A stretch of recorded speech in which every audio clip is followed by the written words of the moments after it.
आदरणीय अध्यक्ष महोदय, ये सदन का सौभाग्य है कि आप दूसरी बार इस आसन पर विराजमान हो रहे हैं। आपको और इस पूरे सदन को मेरी तरफ से मैं बहुत बहुत बधाई देता हूं।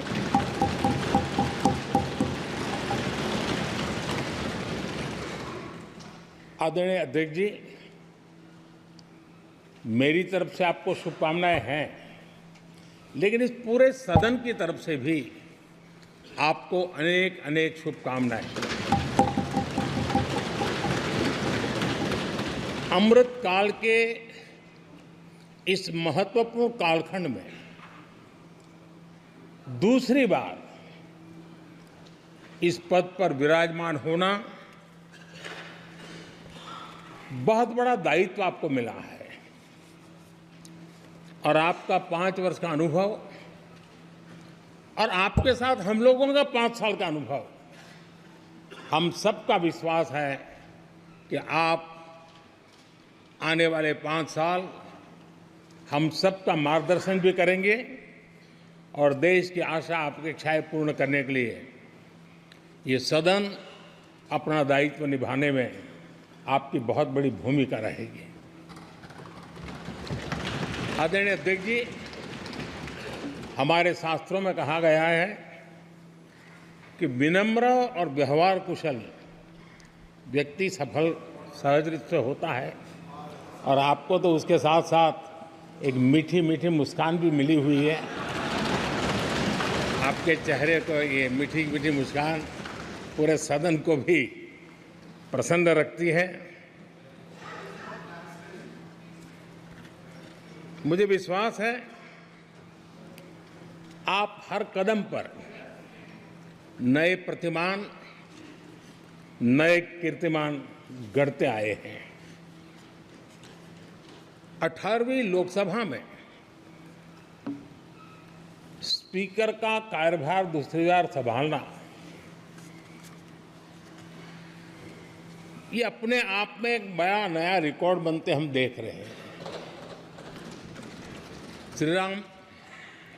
श्री बलराम जाखड़ जी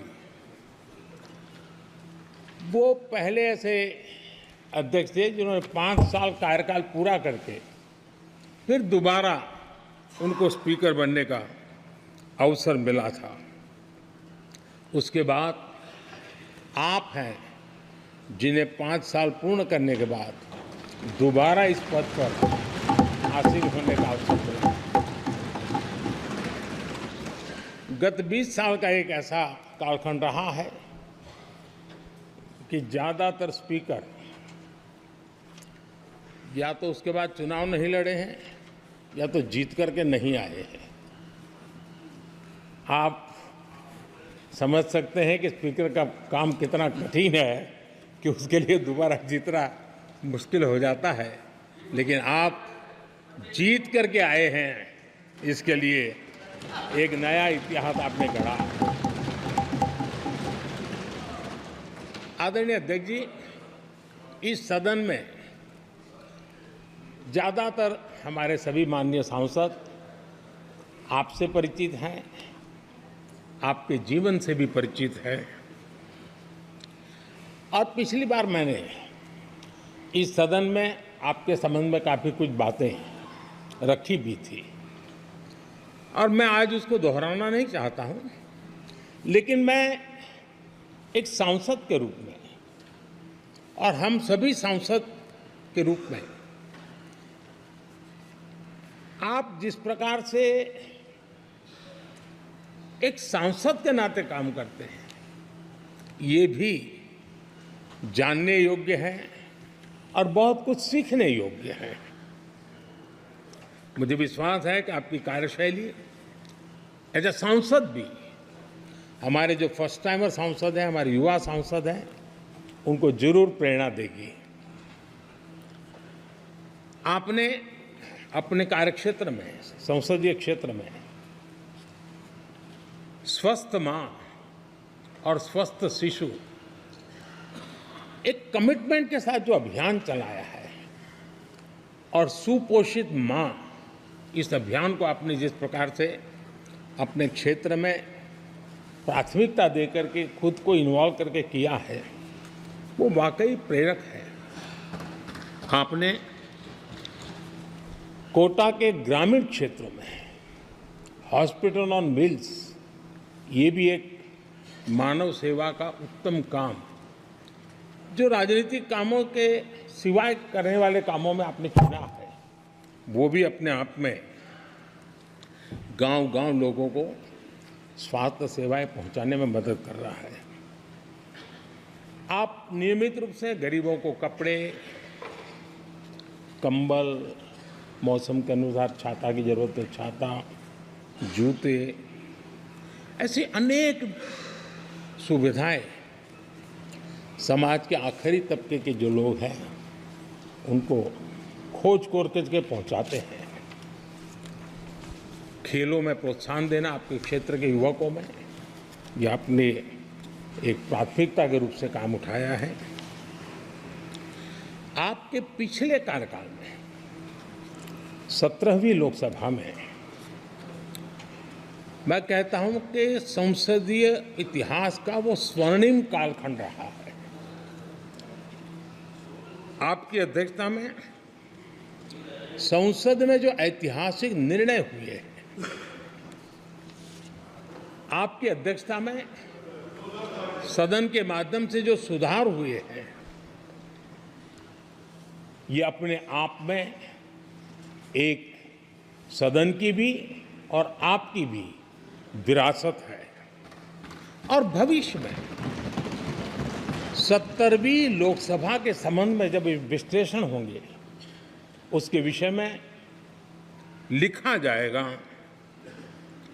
तो भारत के भविष्य को नई दिशा देने में आपकी अध्यक्षता वाली 70वीं लोकसभा की बहुत बड़ी भूमिका रही है।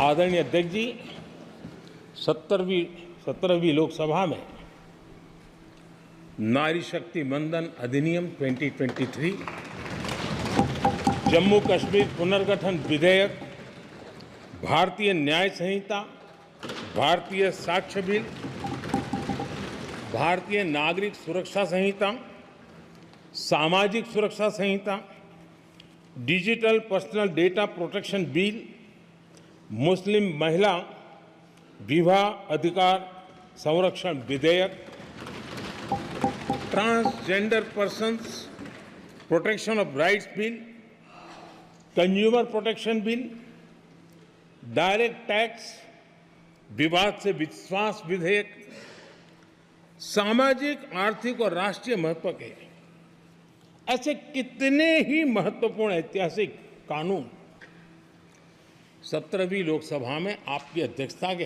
अंदर इस सदन ने पारित किए हैं और देश के लिए एक मजबूत नींव बनाई है।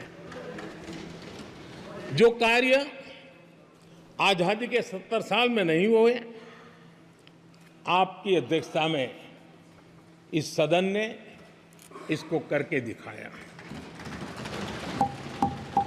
आदरणीय अध्यक्ष जी, लोकतंत्र की लंबी यात्रा में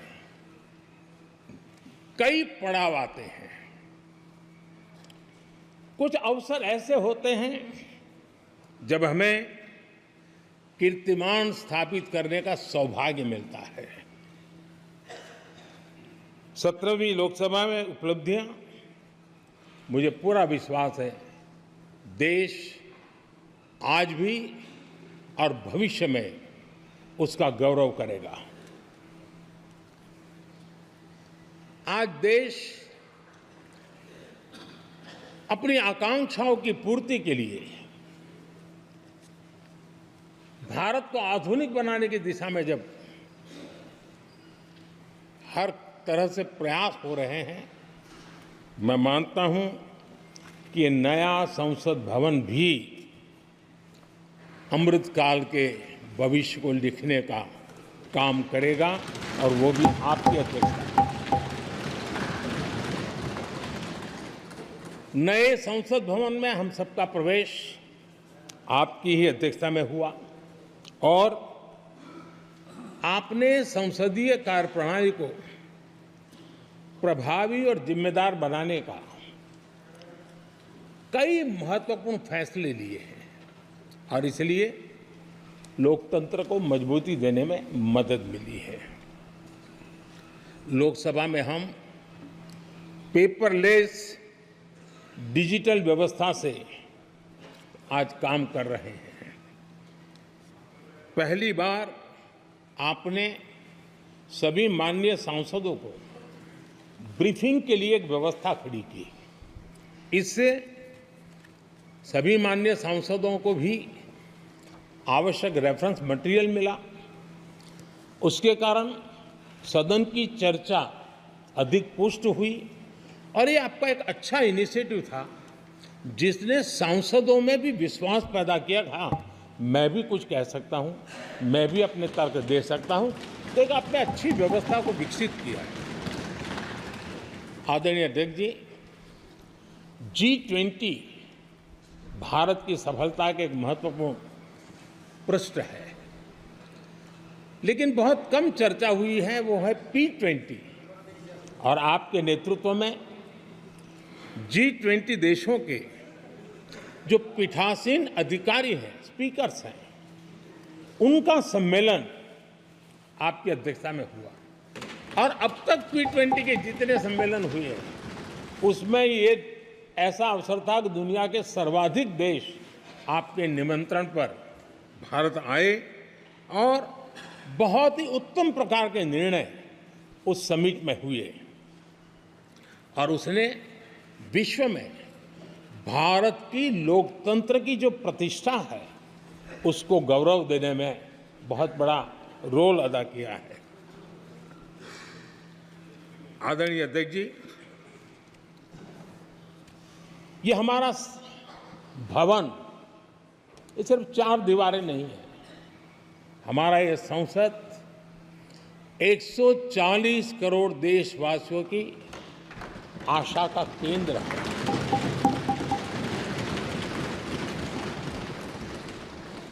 संसद की कार्यवाही, जवाबदेही और आचरण हमारे देशवासियों के मन में लोकतंत्र के प्रति जो उनकी निष्ठा है उसको और अधिक मजबूत बनाता है। आपके मार्गदर्शन में 17वीं लोकसभा उसकी प्रोडक्टिविटी 25 साल के हाईएस्ट लेवल पर 97% रही और इसके लिए सब माननीय सदस्य तो अभिनंदन के अधिकारी हैं, लेकिन आप विशेष अभिनंदन के अधिकारी हैं। कोरोना जैसे मुश्किल कालखंड में आपने हर सांसद से व्यक्तिगत फोन पर बात करके उनका हाल पूछा। कहीं किसी सांसद की बीमारी की खबर आई तो आपने सदन के अध्यक्ष के नाते व्यक्तिगत रूप से उसकी चिंता की और वो सभी दल के सांसदों से जब मुझे सुनने को मिलता था, मुझे बड़ा गर्व होता था कि जैसे आप इस सदन के परिवार के मुखिया के रूप में उस कोरोना कालखंड में भी व्यक्तिगत चिंता करते थे। कोरोना काल में भी आपने सदन का काम रुकने नहीं दिया। सांसदों ने भी आपके हर सुझाव को सर आंखों पे चढ़ाया। किसी को ऊपर बैठने के लिए कहा तो वो वहाँ जाके बैठा, किसी को दूसरे जगह पे जाके बैठने के लिए कहा तो वो भी बैठा, लेकिन देश के काम को किसी ने रुकने नहीं दिया। लेकिन आपने ये जो फैसले किए उसका परिणाम है कि हम उस कठिन कालखंड में भी कार्य कर पाए। और ये खुशी की बात है कि कोरोना काल में सदन ने 170% प्रोडक्टिविटी, ये अपने आप में दुनिया के लिए एक बहुत बड़ी खबर है। आदरणीय अध्यक्ष जी, हम सब चाहते हैं कि सदन में आचरण, सदन के नियमों का पालन हम सब करें।